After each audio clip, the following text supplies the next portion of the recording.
প্রশ্ন ফাঁস করতে হলে আপনার 6 সেট ফাঁস করতে হবে। এই 1200 প্রশ্ন ফাঁস না করলে কোনো একটা সেট তো আসবে। লটারির আগে তো আল্লাহ ছাড়া আর কেউ বলতে পারে লটারি গিয়ে আসবে। এই মুহূর্তে কাউকে কোনো সরকারি কর্মচারীকে অ্যারেস্ট করা হবে, গ্রেপ্তার করা হবে, সেই মুহূর্তে তাকে সাসপেন্ড করা হবে, সেটা আমরা প্রস্তুত। কেউ সরাসরি এসে দিয়ে যান, এটা আমাদের এখানে সংশ্লিষ্ট যারা আছেন তাদের কাছে ট্রাঙ্কে সিলগালা করা অবস্থায় থাকে। যখন সব একসাথে হয়, ধরেন 10 জনের কাছ থেকে আমরা প্রশ্ন পাওয়ার কথা, 10 জন যখন একসাথে হয় তখন আমরা একটা ডেট করি যে ওই দিন মডারেশন হবে। তখন যারা মডারেশন করে আরেকটু অভিজ্ঞ বা আরেকটু সিনিয়র, তাদেরকে আমরা আহ্বান করি যে কত তারিখে মডারেশন হবে। তখন তারা এরকম একটা রুমে, যেখানে অনেক রুম আছে, সেখানে এসে বসেন।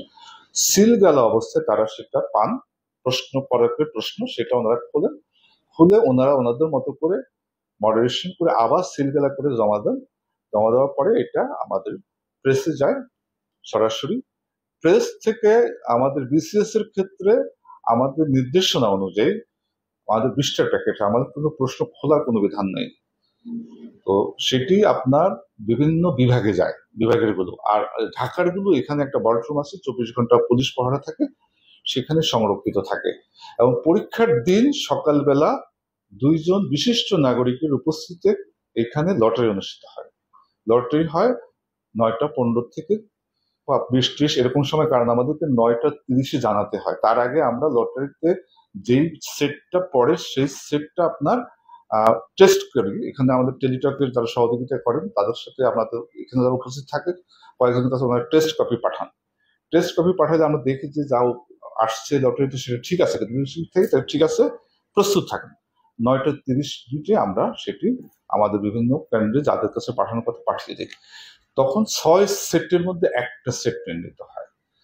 আর নন ক্রিয়ারের ক্ষেত্রে, আলোচ্য পরীক্ষার ক্ষেত্রে যেমন 4টা সেট থেকে একটা সেট, এটি লটারি হয়েছে 9টা 25 মিনিটে।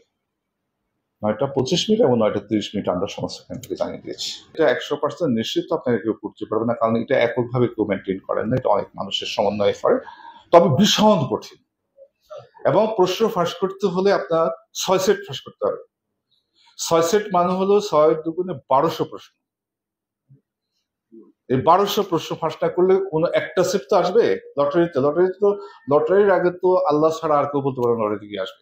আপনারা জানেন যে এখানে 2-1 জন তো এরকম আছে যারা আগে এ ধরনের অভিযোগে অভিযুক্ত হয়ে চাকরি হারিয়েছে, আবার তারা চাকরিতে ফিরে এসছে। এবং অনেকেই প্রশ্ন করছে তারা আবার আসলো কি করে, বা আমাদেরকে দোষী করছেন।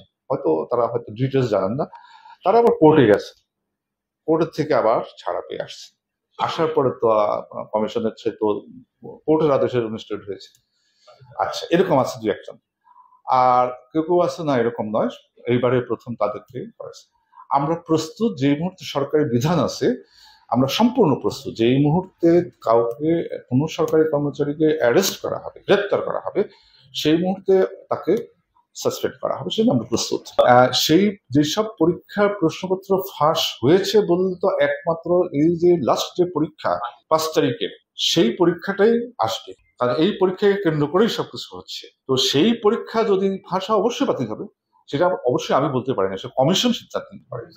এখানে সিদ্ধান্ত হয়, আপনারা একটু জেনে রাখেন, আমাদের 21 জনের কমিশন, 20 আর 1 চেয়ারম্যান, একজন 20 সদস্য। এখন এই মুহূর্তে আমাদের 15 জন সদস্য, একজন চেয়ারম্যান আছেন, 5টা পোস্ট খালি আছে।